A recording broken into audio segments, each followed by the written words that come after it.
ముందు వనభోజనాల్లో ఇందులో వస్తువుల్లో ఎఫరెస్ట్ చాలా చల్లగా నీట్గా ఉంటుందని చెప్పి ప్రతి ఒక్కరు ఇక్కడ వనభోజనాలు చేసేవాళ్ళు. ప్రతిసారి కరోనా కారణంగా ఎవరు చేయడం లేదు. భక్తులు కూడా కోవిడ్ నిబంధనలు పాటిస్తూ మాస్క్ వేసుకొని అందరినీ దర్శనానికి అలౌ చేస్తున్నాము. అలాగే బోనాలు కూడా ప్రతి ఒక్కరు తీస్తున్నారు.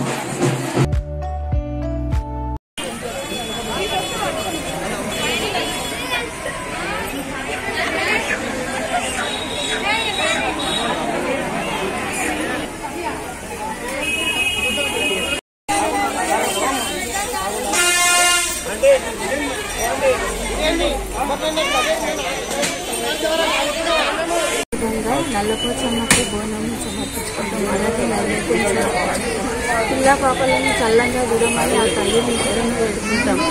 పాడి పంటలు అలాగే పాడి పంటలు మంచిగా అభివృద్ధి చెందాలని అమ్మవారికి శతకోటి నమస్కారాలతో తెలియజేస్తున్నాం.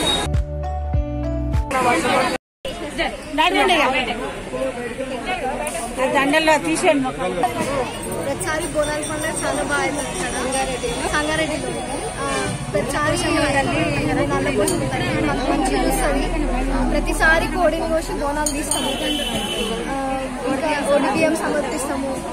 మొక్కులు ఏమన్నా ఉంటే చెల్లించుకుంటాం. చాలా మంది చాలా దగ్గర నుంచి వస్తారు. చాలా బాగా చేస్తుంది.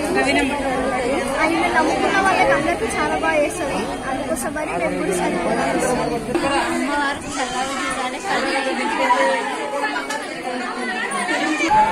ఆషాఢ మాసం శుభాకాంక్షలు.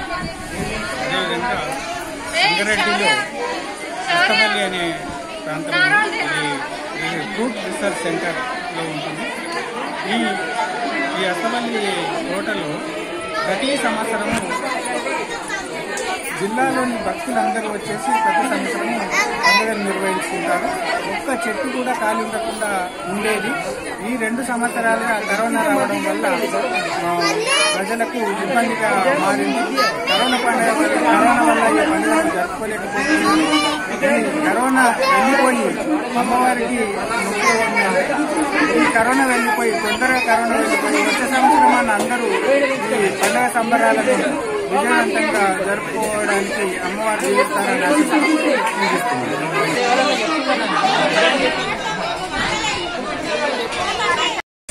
తెలంగాణ రాష్ట్రంలో ఆషాఢ మాసంలో అతిపెద్ద పండుగ బోనాల పండుగ.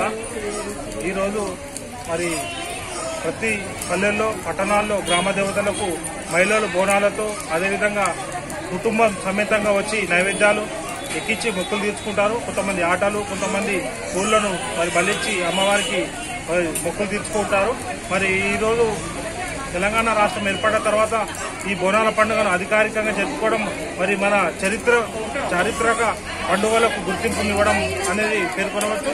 మరి ఇప్పుడు ఈ బోనాల సందర్భంగా ఎక్కువ మట్టుకు ఈ ఆషాఢ మాసం వర్షాకాలంలో ఉంటుంది కాబట్టి పాడి పంటలు అన్ని బాగా పండి మరి రైతులు అందరు సుభిక్షంగా ఉండి మంచి వర్షాలు కురిచి మంచి పంటలు వండి రైతులు అదేవిధంగా ప్రజలందరూ బాగుండాలి.